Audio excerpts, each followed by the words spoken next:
Chers amis, bienvenue pour ce dernier épisode de la neuvaine de prière pour la France. Aujourd'hui, nous allons unir nos prières pour la paix et la sécurité, un sujet crucial en ce moment, à moins de 10 jours du premier tour de l'élection présidentielle. Pour commencer, je vous propose de découvrir quel est le rêve de quelques Français à ce sujet.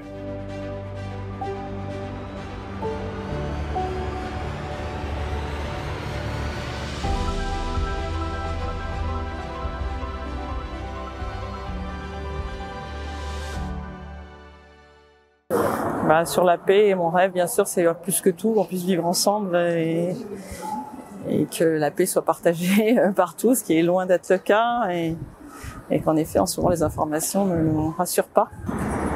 Mon rêve, c'est en fait que tout le monde puisse vivre en paix, dans sa propre forme de paix. Donc également que chacun ait un domicile où il se sente en paix, ou de manière plus générale, qu'on a une paix entre les gens, entre les différentes cultures, les différentes couches sociales. Vraiment, qu'on pourrait dire, c'est la sécurité quand on est dans la rue. Ça sera pas dans la famille, ça sera plus dans l'Europe, non? Je trouve que le fait qu'on se sente pas en sécurité quand on va dans la rue, qu'on dise qu'on peut pas sortir tard, qu'on peut pas prendre tel ou tel métro parce que c'est dans une zone qui est trop à risque, entre guillemets. Je trouve que ça, c'est vraiment mon rêve, en fait, que je puisse sortir dehors, habillée comme je le veux, avec les affaires de valeur que je veux, que je puisse aller où je veux, sans qu'il y ait aucun souci de ce qui puisse m'arriver. Alors, par rapport à la paix dans le contexte actuel, ce serait que la guerre s'arrête, et alors oui, je rêve que l'on puisse se balader en sécurité, qu'on puisse travailler tard le soir en étant une femme et de pouvoir passer devant un parc sans avoir la crainte qu'il nous arrive quelque chose. Oui, sur la paix et la sécurité, mon rêve est que tous les pays puissent s'entendre et que les gens soient en sécurité, et que parmi leurs conventions qu'ils puissent trouver quelque chose pour la paix, quoi. Que la paix et tout le monde soit en sécurité, et que la paix soit dans le monde. Merci à tous ceux qui ont pris un moment pour nous partager leurs rêves. Pour que ce rêve devienne réalité, nous vous proposons, comme chaque semaine, de poser un geste concret pour que triomphe la paix et l'intérêt commun. Peut-être que, comme moi, vous vous sentez parfaitement impuissant à faire taire les armes à l'autre bout du monde. Je sens mon impuissance par rapport à ce qui se passe en Ukraine en ce moment, ou en Syrie, ou au Yémen. Je ne suis pas diplomate de profession, mais je peux néanmoins faire preuve de diplomatie et m'engager, pour commencer, à devenir un ferment de paix dans mon entourage, en me gardant par mes paroles d'envenimer un débat qui risque de dégénérer, en m'abstenant de jeter de l'huile sur le feu si je suis le témoin d'un conflit dans ma famille, entre des amis ou des collègues, en ne gardant rancune de rien et en cherchant toujours la voie de la réconciliation, même à mes dépens.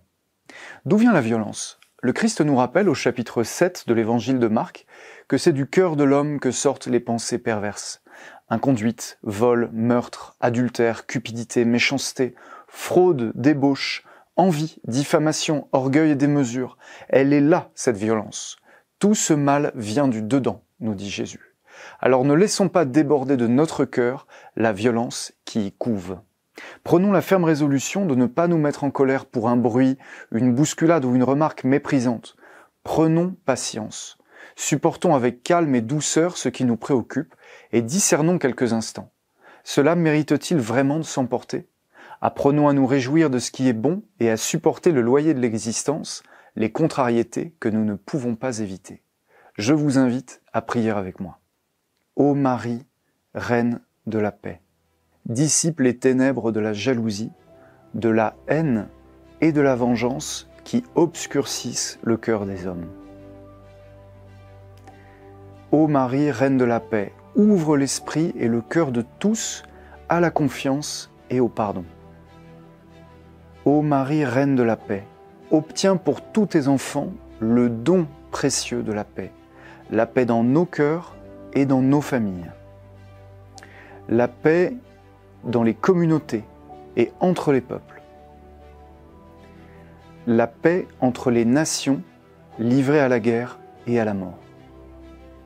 Ô Marie, Reine de la paix, nous te confions notre pays endeuillé depuis tant d'années par le terrorisme, la violence et la haine, notre pays divisé par un communautarisme délétère, notre pays corrompu par l'orgueil des puissants et l'égoïsme des riches, notre pays sourd aux cris des pauvres, des familles et des assoiffés de justice. Ô Marie, Reine de la paix, priez pour nous.